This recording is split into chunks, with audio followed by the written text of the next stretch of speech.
First సమూయేలు chapter 2 verse 30. మొదటి సమూయేలు గ్రంథము 2వ అధ్యాయం 30వ వచనం.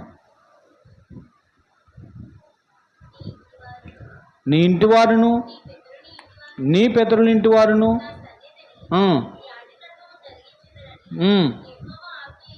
ఇచ్చి ఉన్నాను.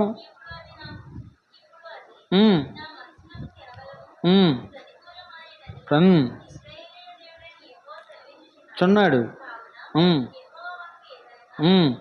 నన్ను గణపరచు వారిని నేను గణపరచుదును. నన్ను గణపరచాలే. నన్ను గణపరిచాడు నా కొడుకు యేసుక్రీస్తు. నన్ను గణపరచు వారిని నేను గణపరచుదును. నన్ను తృణీకరించిన వారిని తృణీకారమునందుదురు. నన్ను గణపరచు వారిని నేను గణపరచుదును. గణపరచబడడం అంటే దేవుని పనికి ఇవ్వడం, దేవుని పనిలో నలగడం, దేవుని పనిలో మన జీవితాన్ని సార్థకత చేసుకోవటం. తండ్రి తన కుమారుడికి ఘనతను తెచ్చిపెట్టాడంటే, తండ్రికి గణపరిచాడంటే.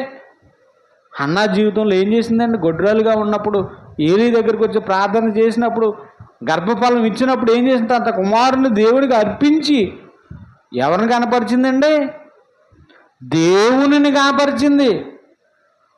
ఇదిగో గొడ్రాలైన నా గర్భాన్ని నువ్వు తెరిచి నాకు ఒక గర్భఫలాన్ని సంతునిచ్చావు కనుక ఇదిగో ఈ కుమారుని సన్నిధిలో వదిలేస్తాను.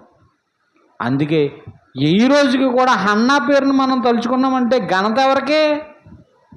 అంత గొప్ప బిడ్డని ఎక్కడి నుండి ఎక్కడి వరకు ఏలాడైన న్యాయాధిపతిగా, దాని నుండి బేర్షెబా వరకు